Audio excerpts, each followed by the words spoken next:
Good afternoon. Good day for those on the other side of the pond. I do not see anything online. Can I see something? They say in the subway, if you see something, say something, but I don't want to talk. Thank you so much.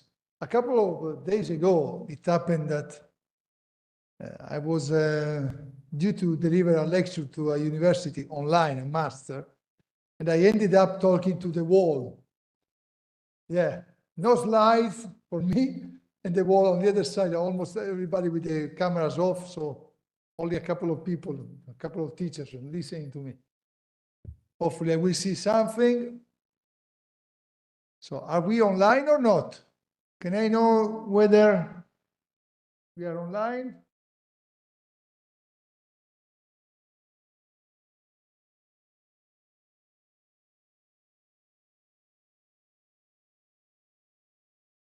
Here we are, no?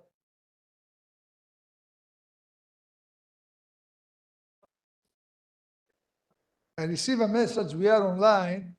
I can see 35 participants plus some 20 plus, almost 30. We are here in this room. So thank you so much for all those who are online attending this event.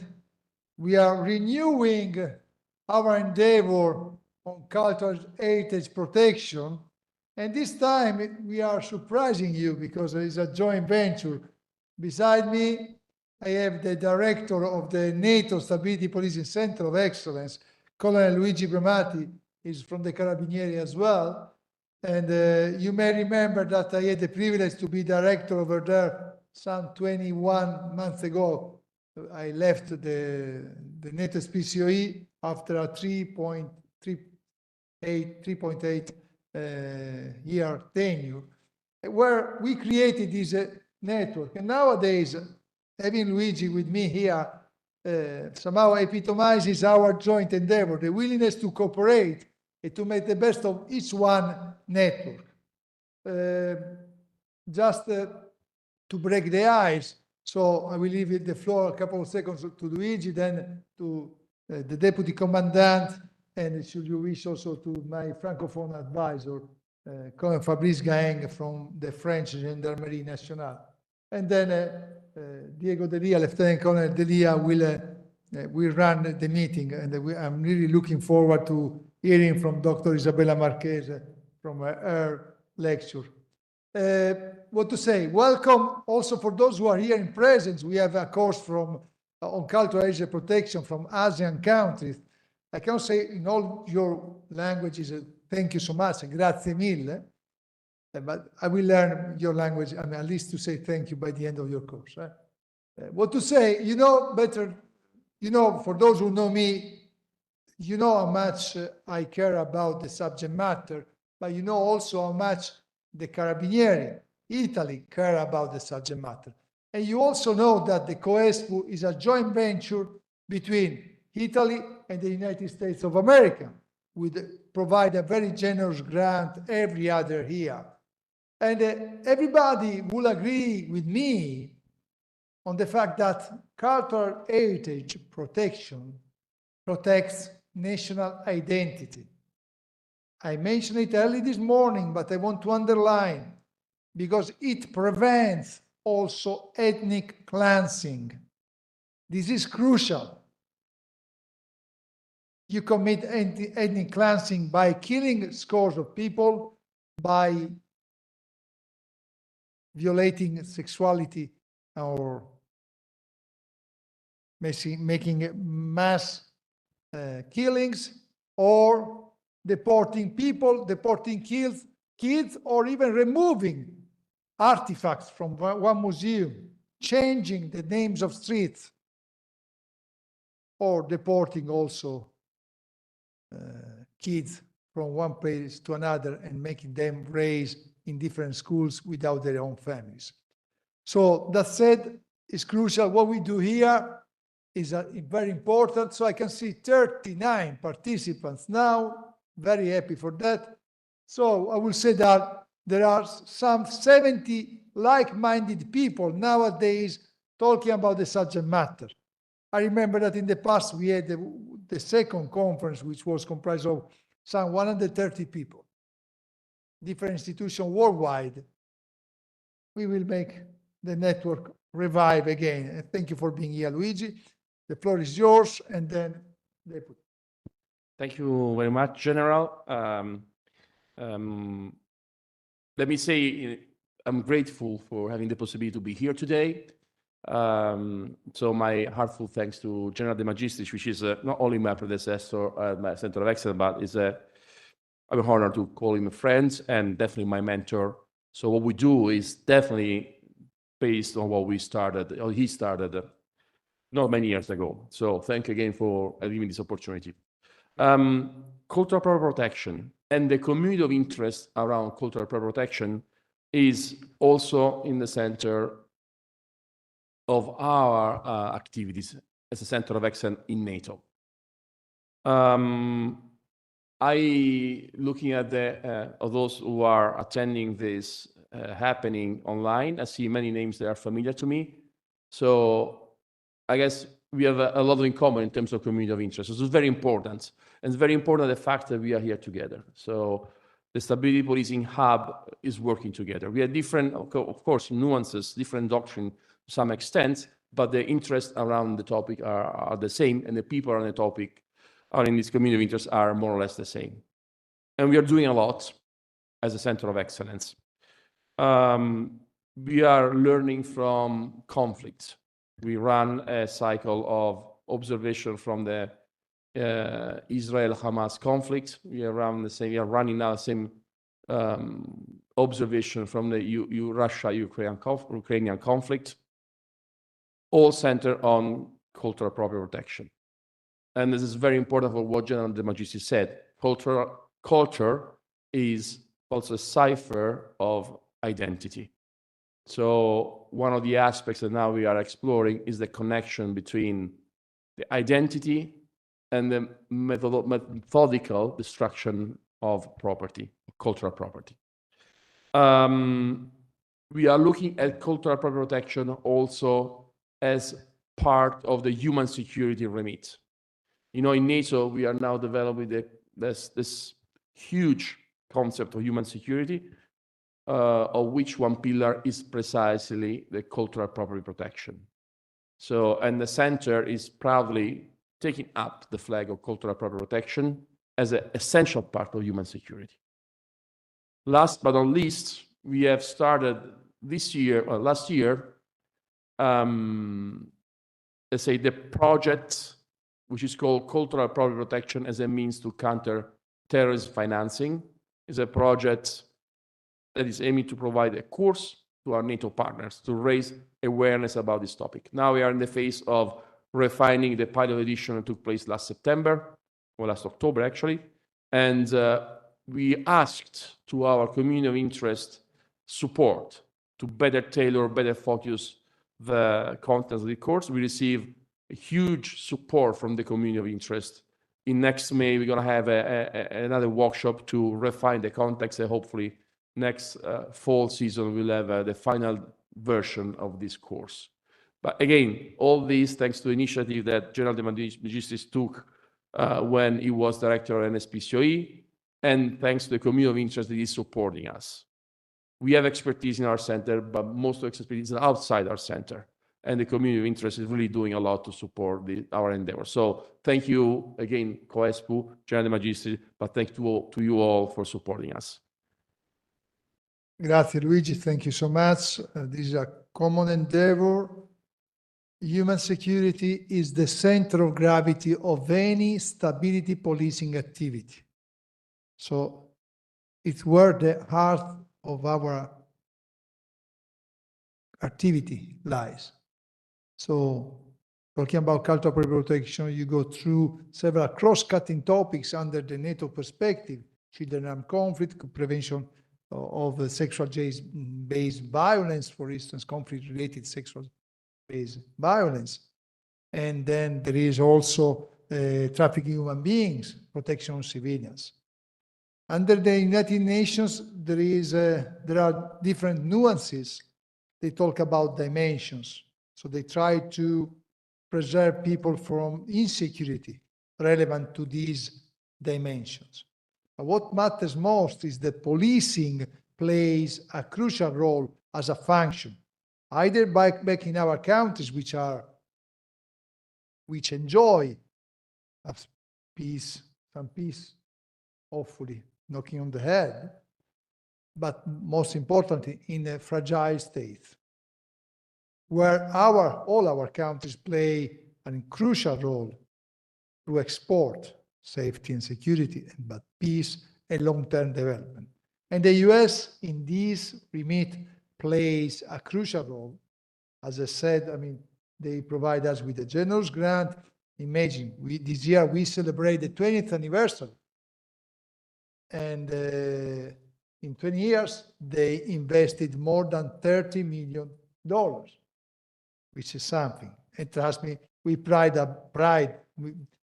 about having spent this money always wisely, because we pass both the audit from the Italian government and the US government. So far, so good, no complaint from you, and from also the Italian government. So that said, Colonel Joseph Bruel, the floor is yours. Sir, thank you to everybody in the room. It's good to see you again. To everybody online, I hope to be able to see you face to face soon. I think I'll just add two thoughts, sir, with your permission. One, well, first, I grew up on a small farm in the center of the United States. So I grew up a very simple life. And my grandfather told me that nothing worth doing can be done alone. And I would say that today's meeting is a perfect example. What we have, the work before us with cultural heritage protection, is worth doing, and it cannot be done alone. And I think if you look in this room, sir, just on this diocese, we see Dr. Marchesi, fellow or a former CoESPU intern, now at the University of Bergamo, returned to do more work. It's great to see you again. We have Colonel Bramati, who we just heard from the NATO SPCOE. We have 19 representatives from the Association of Southeast Asian Nations who are perfecting their craft in cultural heritage protection. We have the United States, we have France, we have Italy, and the Arma di Carabinieri. So the team that's assembled here, in addition to the 40 or so who are dialed in online, proves that this is something worth doing, because we can't do it alone. We need the work of everybody in this room and everybody online to protect the cultural heritage that gives nations and individuals identities. And that's worth doing. I shared this with the 19 students that were here earlier, but I grew up the son of an artist. And one of the things my father did when I was growing up is he would travel around Missouri in the Midwest, and he would certify the origins and the authenticity of works of art. He was an art professor. And one of my most proud moments was following him into the courthouse in St. Louis, Missouri, and watching him demonstrate to a court that a piece of art that was in the home of an American citizen in Missouri actually originated from a Jewish family in Germany prior to World War II. It had been brought back from the European theater by an American GI. And my dad was part of the process to return that art to the rightful owners in Europe. And he did that over and over again, not just for art from the European theater, but art from the Pacific theater as well. So not only as an American officer am I committed to what we're doing here today, but as a person, as the child of an artist, and as a citizen who values the cultural heritage I've inherited from my forefathers and foremothers. I'm personally committed to this, and so I'm excited for this conversation.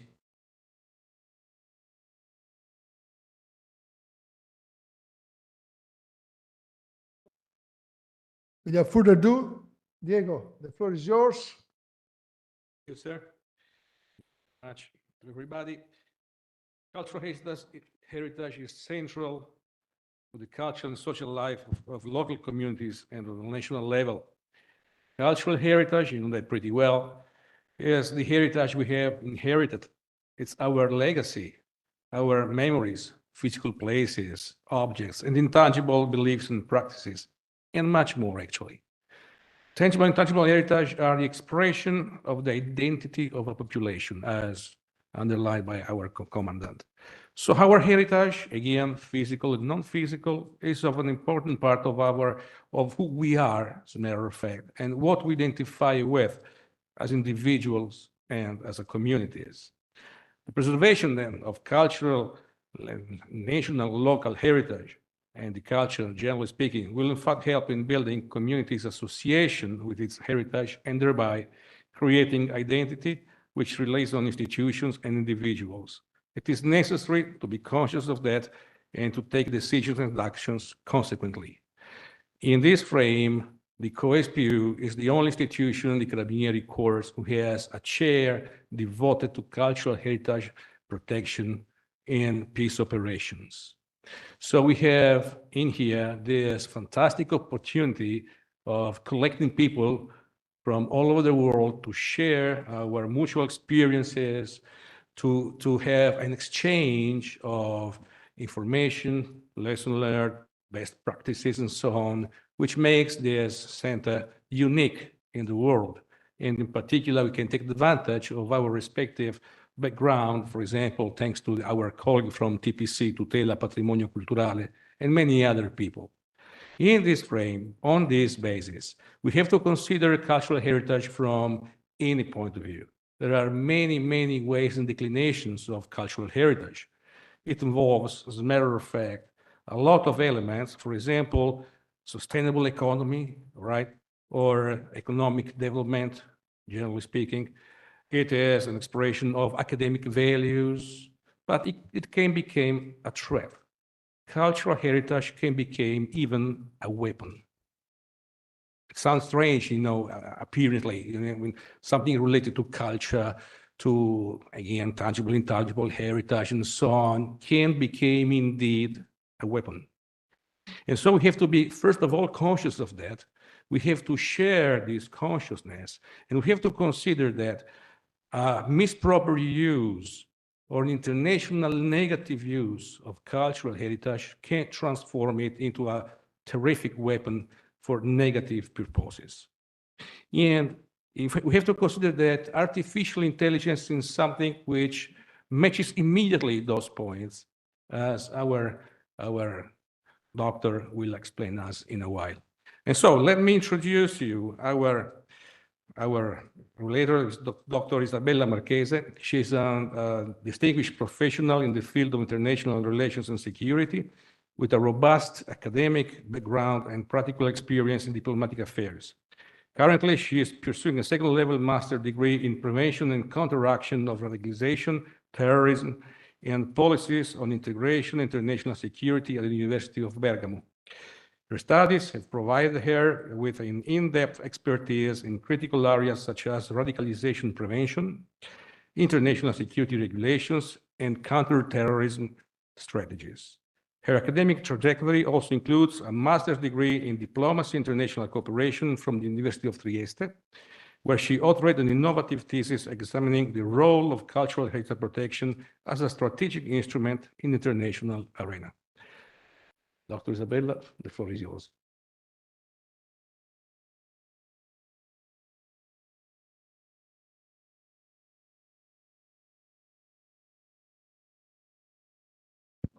Okay.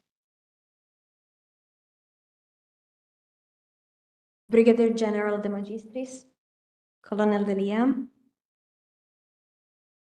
distinguished guests, it is with the deepest gratitude and profound respect that I take this opportunity to thank you for the great honor of addressing this distinguished audience today. The privilege of sharing my research, conducted with dedication and unwavering commitment on such a strategical and significant topic, is one that I do not take lightly. Your leadership and steadfast commitment to international security, the training and stability forces, and the preservation of cultural heritage serve as a beacon of excellence and responsibility. The work carried out by CoESPU and its esteemed members is a testament to the crucial role that institutions like yours plays in safeguarding not only lives, but the very identity of civilization. It is with my sincere hope that the reflection I bring to you today may contribute, however modestly, to the vital mission you so valiantly uphold. I extend my heartfelt gratitude for the trust, for this invaluable platform, and for the privilege of being part of such an important discourse. Distinguished guests, it is a great honor for me to address you today on a topic of paramount importance: the intersection of artificial intelligence, counterterrorism, and the cultural heritage protection. As we navigate the evolving landscape of global security, we must consider not only the physical safety of our society, but also the safeguarding of our shared cultural identity. Culture is not merely an abstraction, it is the very essence of our collective memory, identity, and history.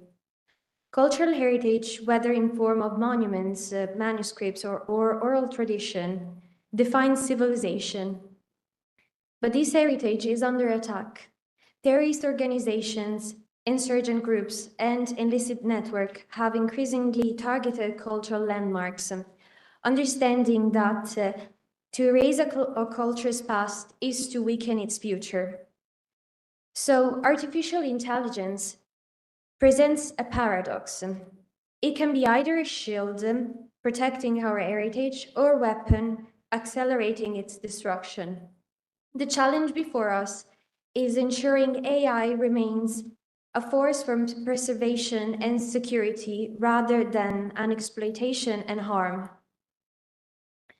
The role of AI in cultural heritage protection has already demonstrated extraordinary potential.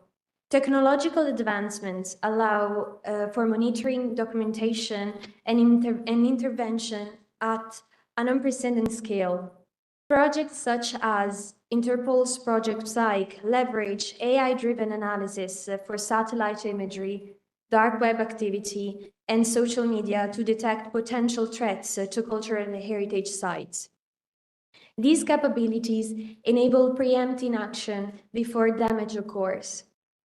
Similarly, UNESCO's AI-powered monitoring system, in collaboration with tech firms, uses drones, satellites data, and on-the-ground sensor to monitoring worldwide sites in real time.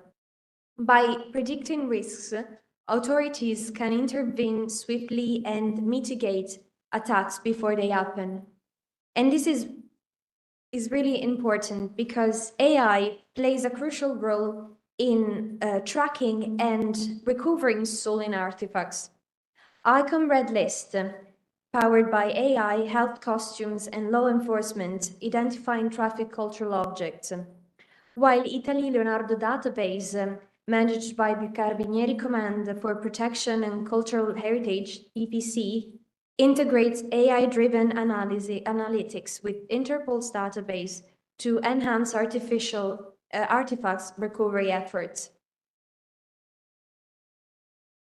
Beyond recovery, AI contributes to a digital preservation, 3D scanning, virtual reality reconstruction, and AI-assisted archiving, ensuring that even if physical objects are actually destroyed, their essence and culture significance can actually endure.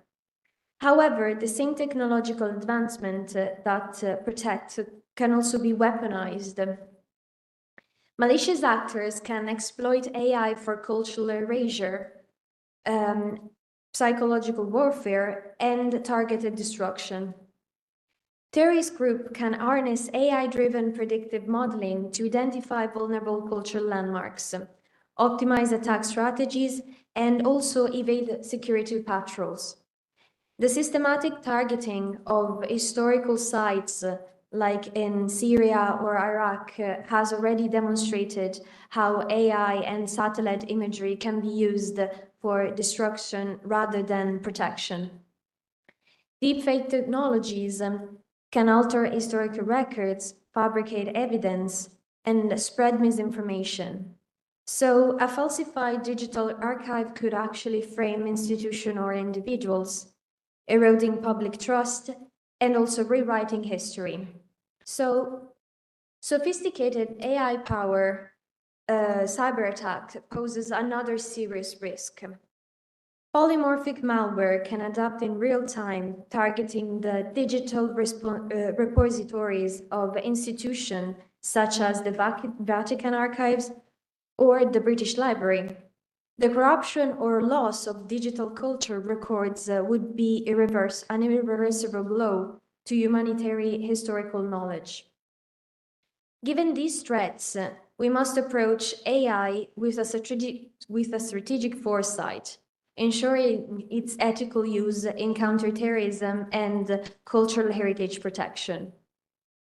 International bodies could establish AI regulation akin to cybersecurity and also arms controls agreement.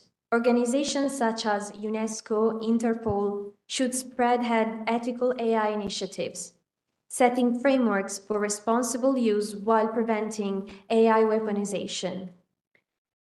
So what can we do actually? To neutralize AI measure, we need AI-driven defense mechanism, deepfake detection tools to identify manipulated cultural records, anomaly-based threat identification system to flag suspicious activity in cultural heritage sites, decode database and cyber resilient measure to mislead attackers and protect genuine digital assets. Governments, academia, and technological research centers must collaborate to develop AI applications that prioritize cultural preservation. We must encourage partnership between the military strategist, archaeological, AI-driven developer, and policymakers to create a unified approach. Ladies and gentlemen, as we stand on the precipice of an AI-driven future, the responsibility to safeguard cultural heritage is not just a matter of security, but actually a moral imperative. AI will shape the destiny of cultural preservation. Whether for good or ill, it depends on the choice we make today. All institutions actually have the expertise and influence to steer this discourse in the right direction. The stakes are clear. The future for cultural identity hangs in the balance. If we fail to act, we risk not only losing irreplaceable treasure, but also the erosion of the very cultural foundation that defines civilization. AI is a double-edged sword. It can be a shield or it can be a weapon. And it is upon us to decide how we wield it.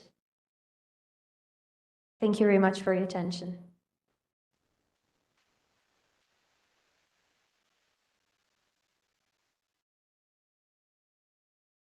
Isabella, I will suggest you to stay there and let's give the priority to our friends online. You can see 48 people online.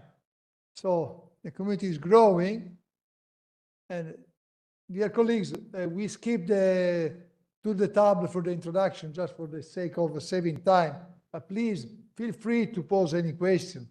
I mean, Dr. Marchese spoke about the extraction and damage which may be provoked also through artificial intelligence, intentional or unintentional. Maybe the Colonel Brule will take the floor later about this. But I mean, you are the word weaponizing in an era where everything may be or might be weaponized, not only cultural heritage protection, but also trafficking of human beings or migration as such, but really everything, also environment. Lieutenant Colonel Bizzotto, our expert on environment, spoke about the weaponization of the environment in a very interesting article published in the past here on our magazine. Think about a nuclear plant or a dam which might be blown off just to the waters which destroy everything, no, after the collapse of the dam. Is artificial intelligence capable to rewrite history? Great point as well. So is it a shield or a weapon? So please, colleagues, friends online, I'm looking above because I have the camera here and the screens are on the ceiling. Anyway, before giving the floor to our friends here in front of us, I would like to give the floor to the participants online. Do you have any questions to Dr. Marchese or to us as well? Participants online are welcome to write their questions, and Dr. Marchese will read them and answer you immediately. So it's not possible to take the floor? For technical reasons, it's much easier, if they write their questions and. Okay, so for the time being, so if they need to write, please go ahead. So they cannot take the floor. Yeah, I will double check. It's best if they write their questions. Anyway, if they can also take the floor without writing, maybe it's easier. And whatever works best for you works for us. So feel free, jump on.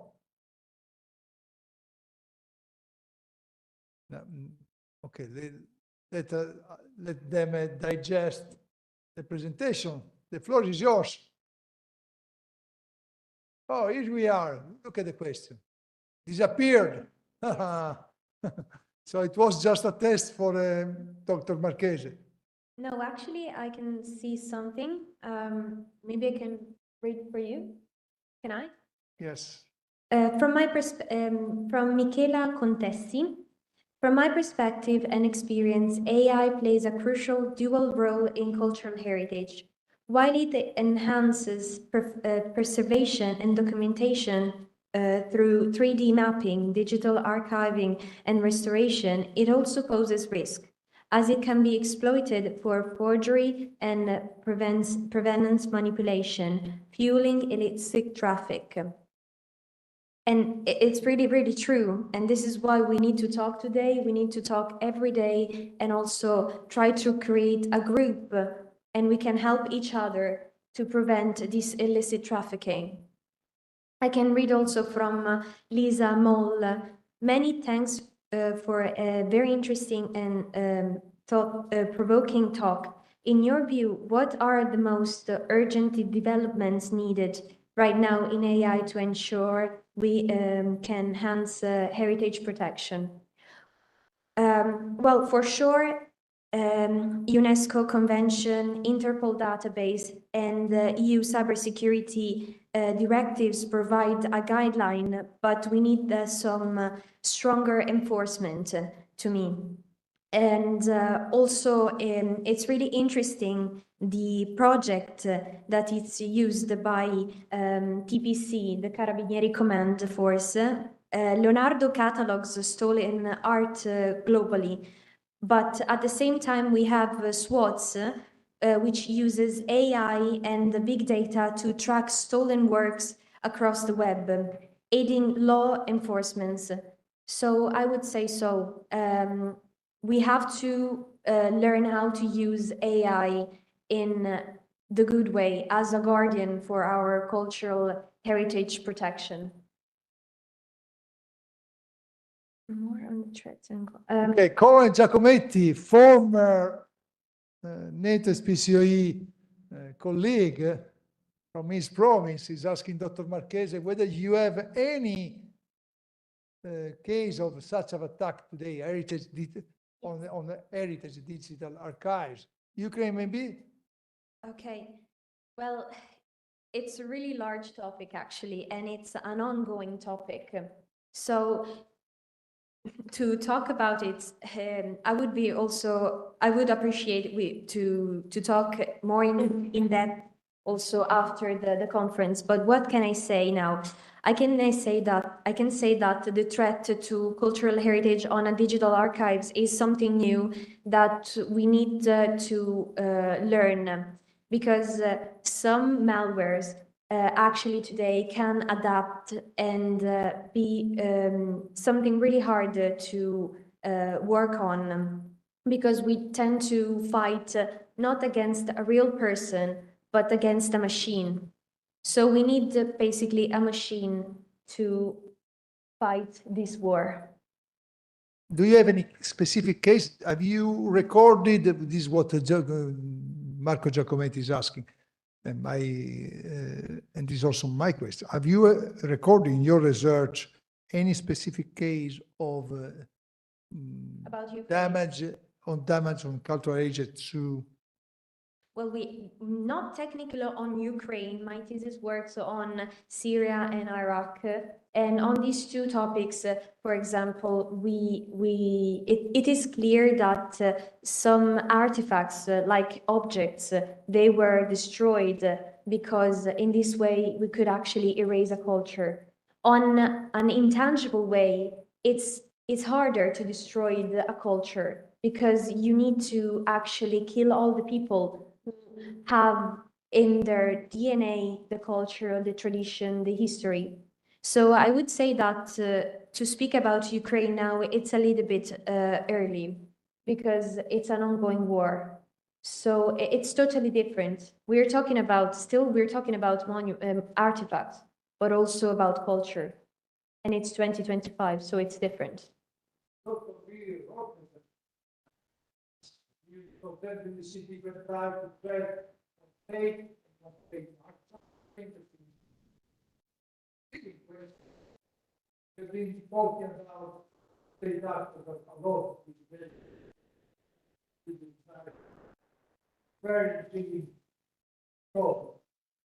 Thank you so much. Thank you very much. Actually, this topic came out in 2023 when I was here in my internship and I took the class on asymmetric tracks. And it was actually one of the questions I posed during the lesson. In the short term, I would say that the way there are differences for sure. State actors tend to work on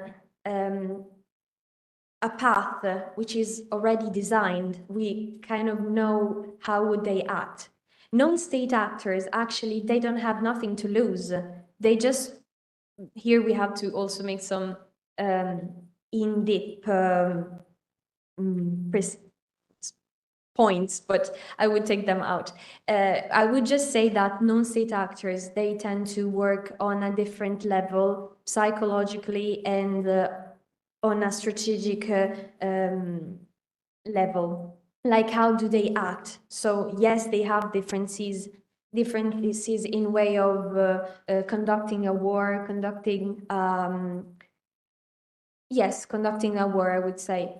So the differences are there. And also maybe there will be differences also in the way they will use AI on this sector, on cultural heritage protection, but in a way of a sword. So using it as a weapon, actually.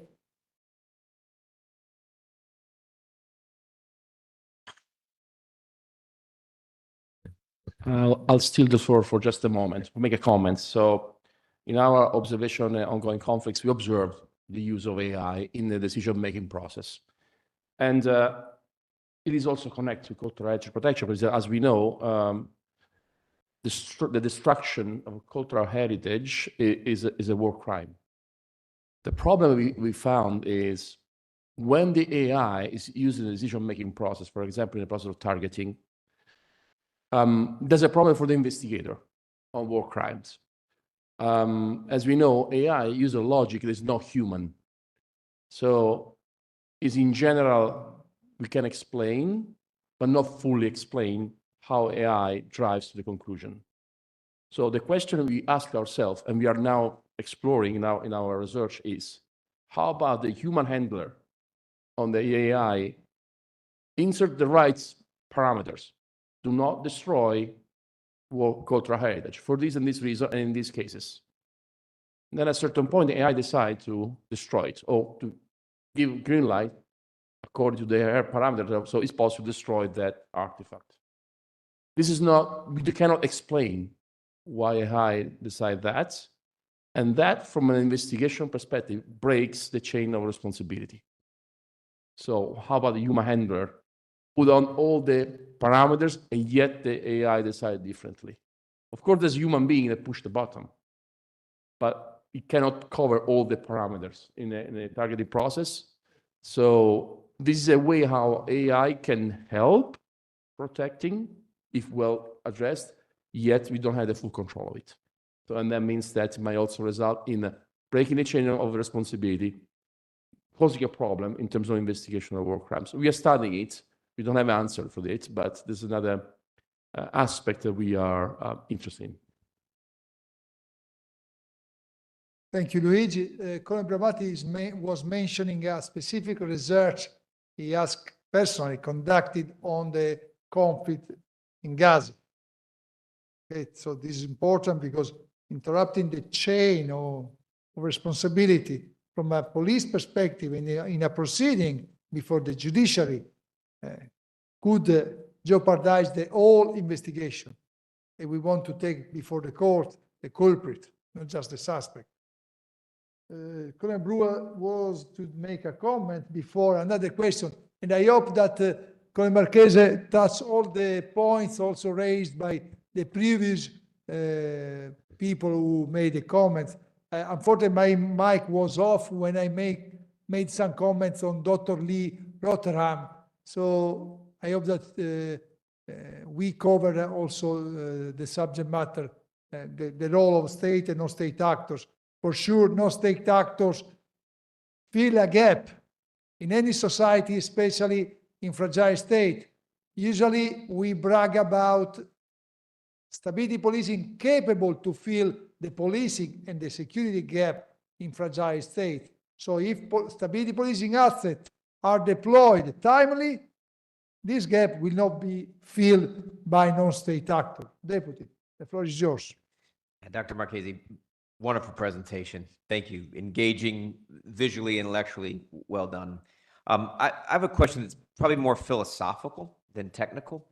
And first, I'll ask you to challenge my assumption. But if my assumption is correct, maybe my question will have some validity. But my assumption, when I look at the international community, when I look at NGOs and governments, there is a reticence about AI, if not an outright fear.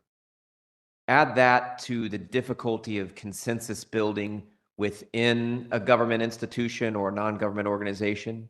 And it seems to me that the forces for good are going to be slower to act, late to the game, and less creative than the criminal networks looking to exploit AI for bad. So first of all, is that a right estimate? And if it is, what advice or what challenge would you give to those of us who are involved in the official organizations responding to cultural heritage about how to stay ahead of the game, how to stay ahead of the enemy in using AI as a positive tool and not a negative tool? Thank you. I would say, of course, your idea is correct. But honestly, this is not just our case. In every war, the good forces will take a little bit more to win. So my grandfather used to say, what doesn't kill us makes us stronger. And I would say, why can't we actually put it in the sector of AI? We have to fight every day. When we go down, when we wake up, we start our day, we fight. And this is what the goods do. That's it. Thank you. Thank you very much. Just last question from Mrs. Fabiani. No, it's not the last. I mean, if there are any other questions, I mean, we are more than welcome. If you can. Okay. To what extent is the interest that establish more and more understanding of threats and vulnerable cultural heritage? Well, I would say that we need to invest in this understanding, in putting it as an important aspect, because create a large database could help also lots of people who are now talking languages that the children's now they're not, and also like missing out this part of our culture, of their culture, is something really important. 2 days ago, I guess, I was looking on Instagram and it popped out a video about this small village, and the young children, they weren't even speaking the language of their old ones. And it was so sad because they will no longer have the consciousness, I would say, of their origin, but they're just adapting to the new world. And I would say, who are we without our identity, without our origins? We just adapt, and that's it.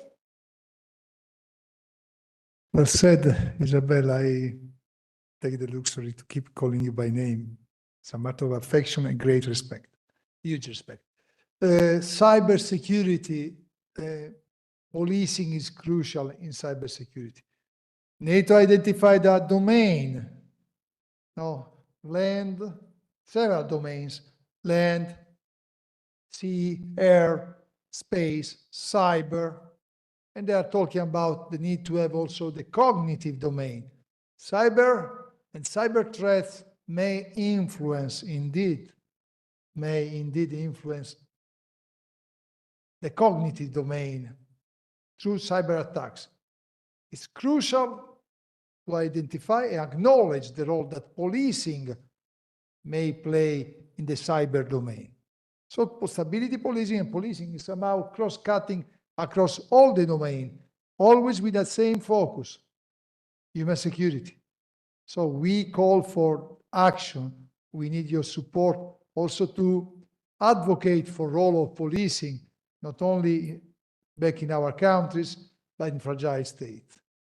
I do not see anything else. No, Lisa Moll, please. For a long time, we have been relying on documentation as means of safeguarding heritage, a risk of destruction.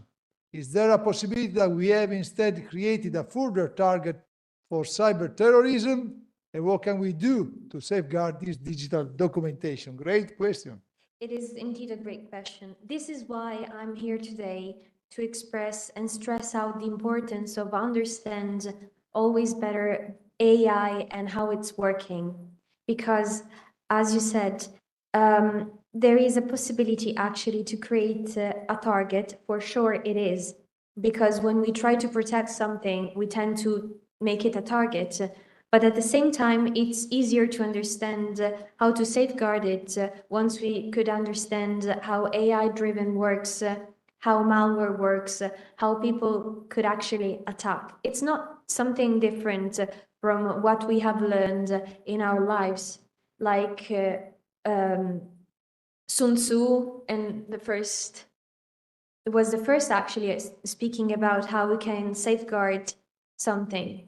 So we just have to adapt our history, the history we learned, to the new ones, to the new technologies. Thank you so much. I mean, Dr. Lisa Moll, you are right. It's another target, but you know, cultural heritage encompasses also whatever is not tangible. So we need to record whatever is to be kept on also by our minds. So we need to create something tangible out of the intangible. So I do not see other queries from colleagues online, but I see some raised hand here, but I will give you priority to our friends from ASEAN course. Any alibi from you? No, but Colonel Arrigo Gareffi is fetching for the microphone, is the director of our Institute for International Stability Police Studies. So, Arrigo, the floor is yours. Thank you very much. One short consideration, but could be really relevant for stability policing. Safe haven, people working with artificial intelligence in the deep or also called dark web, need some safe haven because, you know, an effective rule of law country has some tools to impede this kind of broadcasting that is surfing behind the curtain. And unluckily, I was deployed in several environments. I will not quote one by one for political and geopolitical reasons, but never was missing an internet connection. You could be lack of drinkable water, you could be lack of almost electricity, but the internet connection will arrive. Imagine in this destabilized area, criminal organized group, how many deal could be managing from far, and trying to bargain, sell and resell very relics, very important piece of art.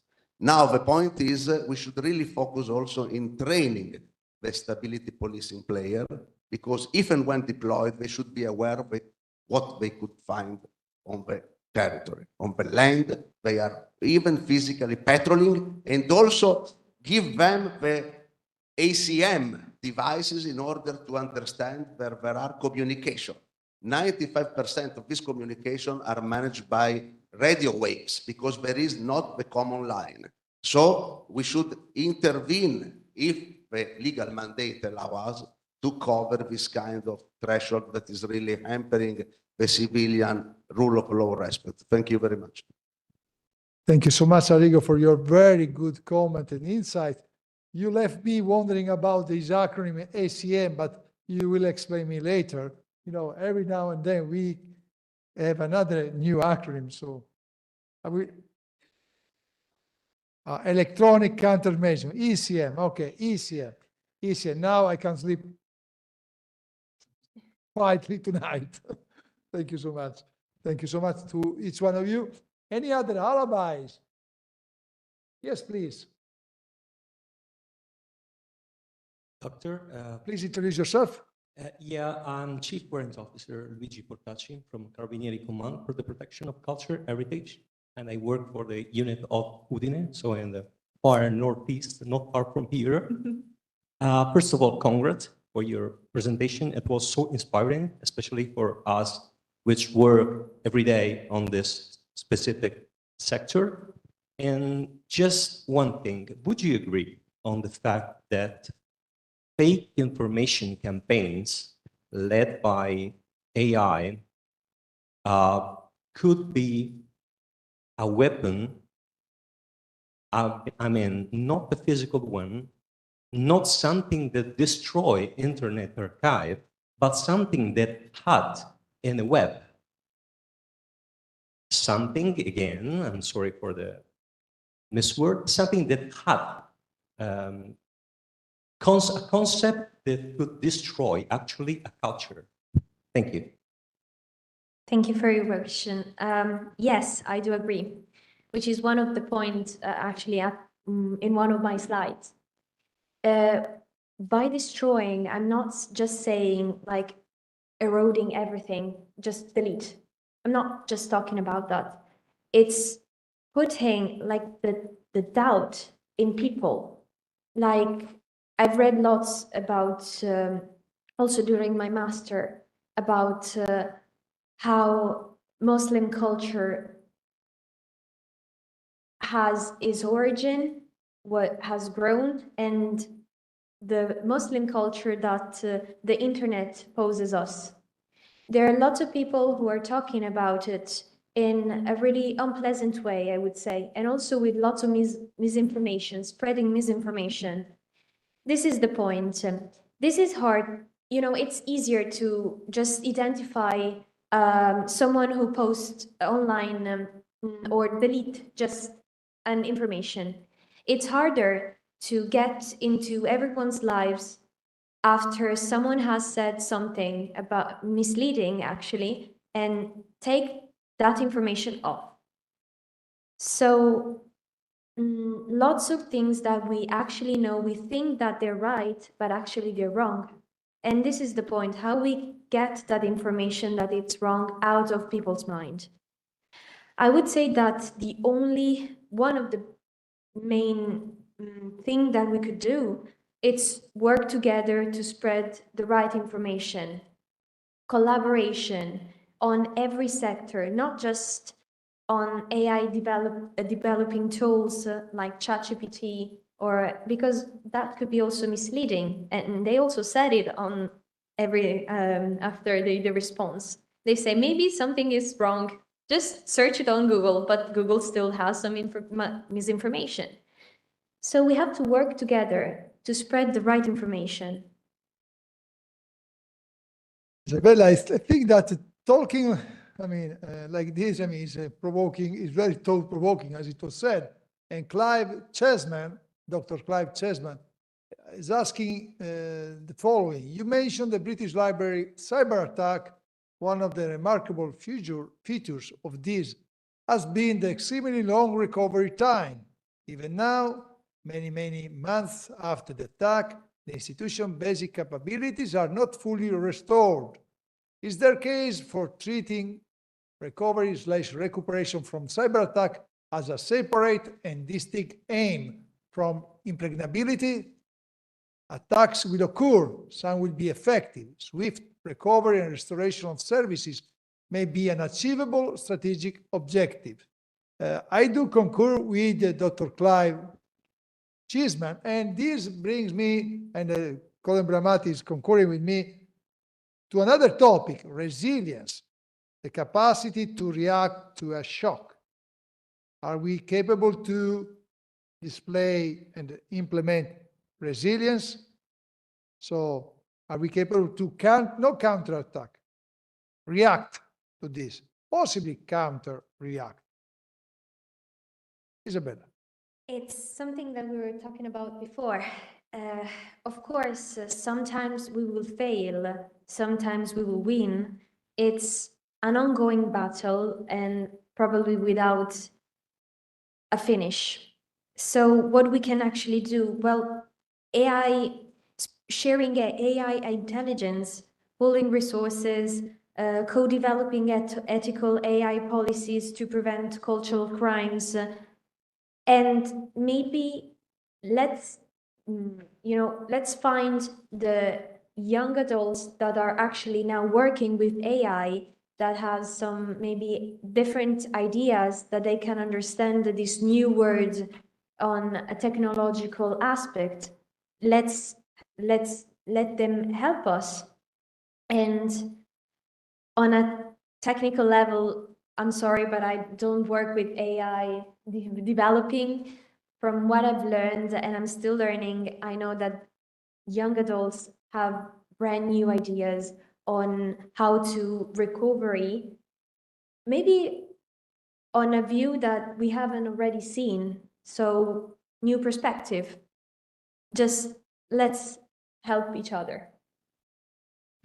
United, we are far stronger together, united.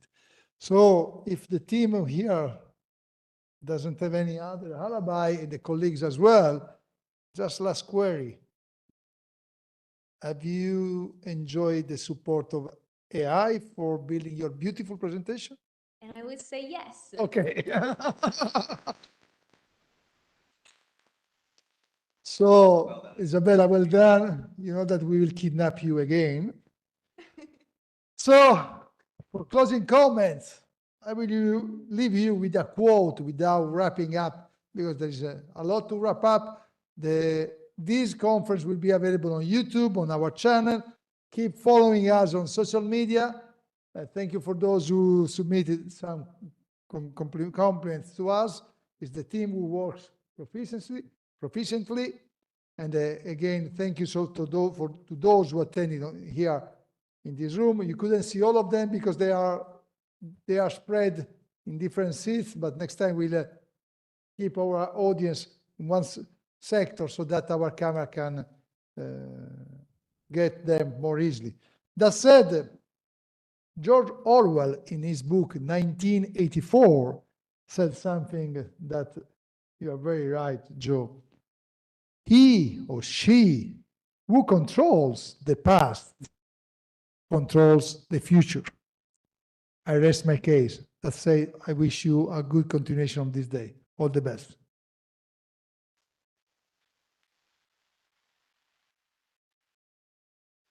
Goodbye. Ciao, ciao to those. Look at the clapping. Thank you so much. Clapping. Look at it.